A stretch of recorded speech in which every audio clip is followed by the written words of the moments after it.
Let's talk about Houston now, because they are, officially on the clock. The Houston Texans last season, last place in the AFC South, kind of all oscillated between Davis Mills, Kyle Allen, Jeff Driscoll, just kind of neat, Derek Stingley was the third overall pick, pretty good prospect. They've accumulated some talent on that team. They have pick 2 and pick 12 in this draft. They got to come out of it with a quarterback, right? They have to come out of it with a guy that can change the complexion of their franchise. They have to. Nick's got a lot of pressure on Nick Caserio. I'm talking about, again, we talked about it a little bit earlier.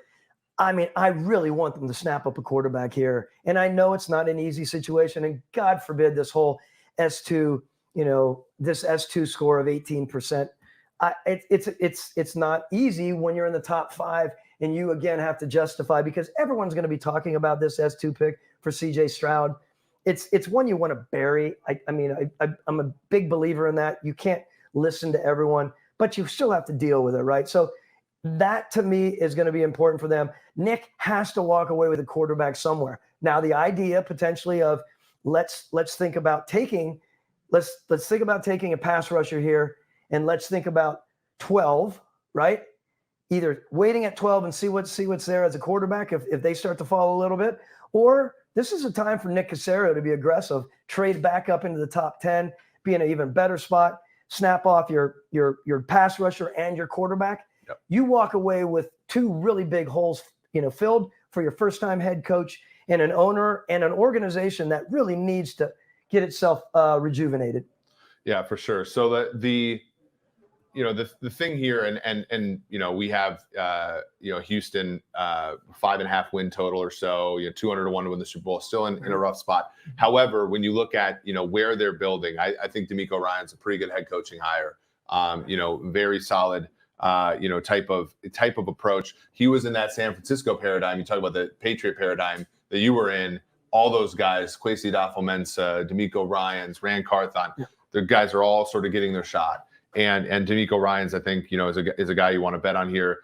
We do have, confirmation that the pick is CJ Stroud, quarterback, Ohio State. He becomes the third Ohio State quarterback. We had third Alabama quarterback taken recently in the first round, third Ohio State quarterback taken in the first round. He joins Justin Fields, picked 11th in 2021. Dwayne Haskins picked 15th in 2019. 2 guys who have had different elements of success sort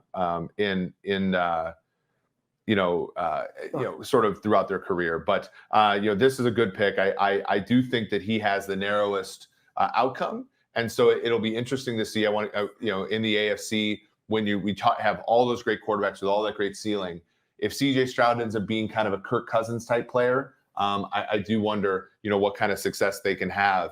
But speaking of quarterbacks, so we got 2 coming off the board right away. Really fun. I'm so excited for Nick that he's doing this. Again, this is where you need to go. I don't want to drill onto the S2, Eric, but it's a side. He can move on with it, right? He doesn't have to answer those questions anymore. Nick will answer a few questions about it.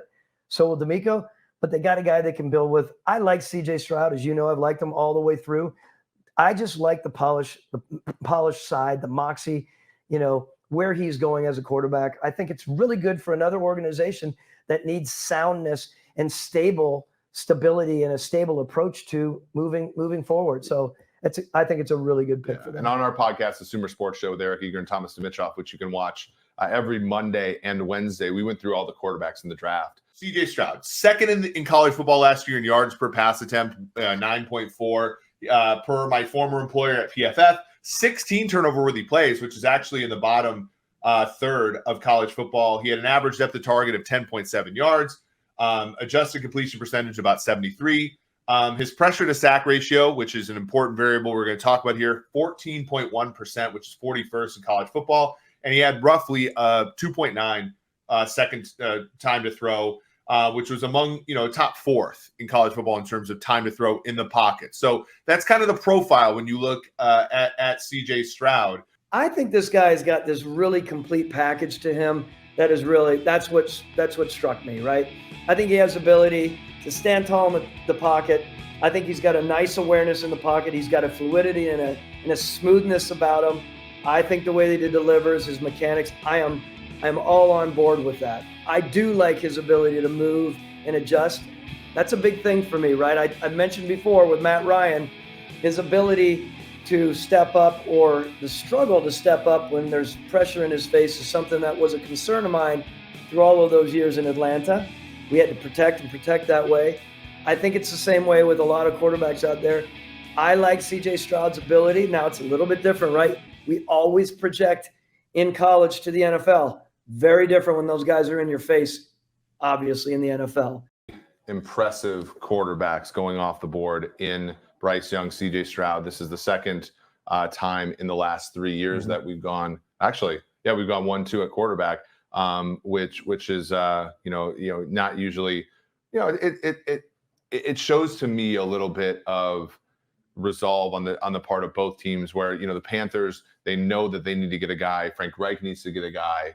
They go up and get their guy. Houston, much rumor to be taking a defensive player with the first pick. Now no longer doing such.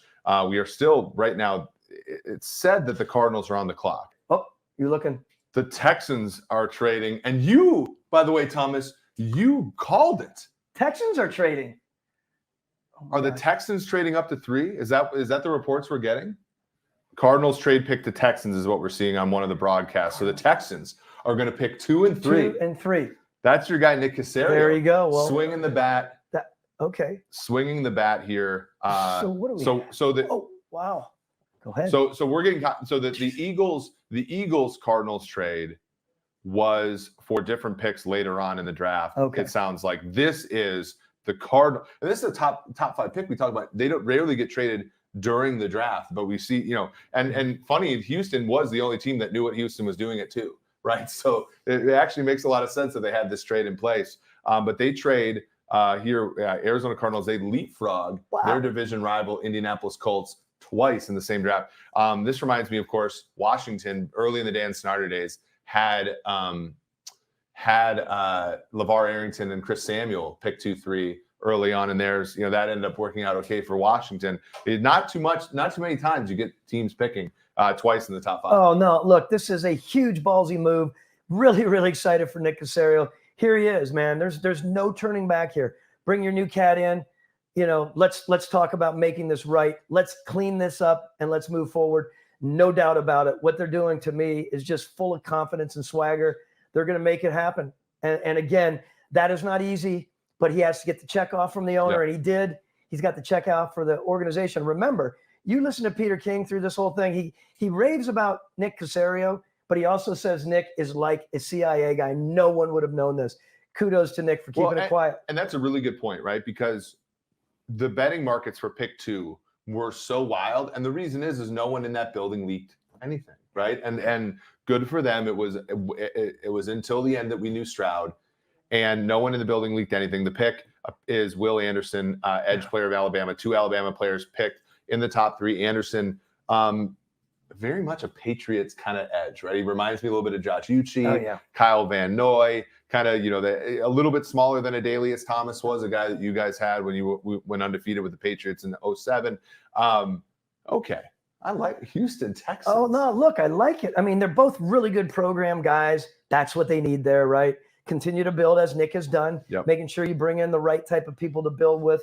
Man, this is just exciting to see. Again, Will Anderson, I mean, athlete, pedigree, where he grew up. I mean, everyone. Nick has a great connection with Bill Belichick. Bill Belichick and Nick have a great connection with Nick Saban. I mean, there's a lot going on here. This is a really interesting league that way.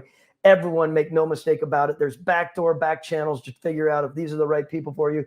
And the guy like Nick Caserio is dialed in that way through Bill Belichick and his world. It's exciting.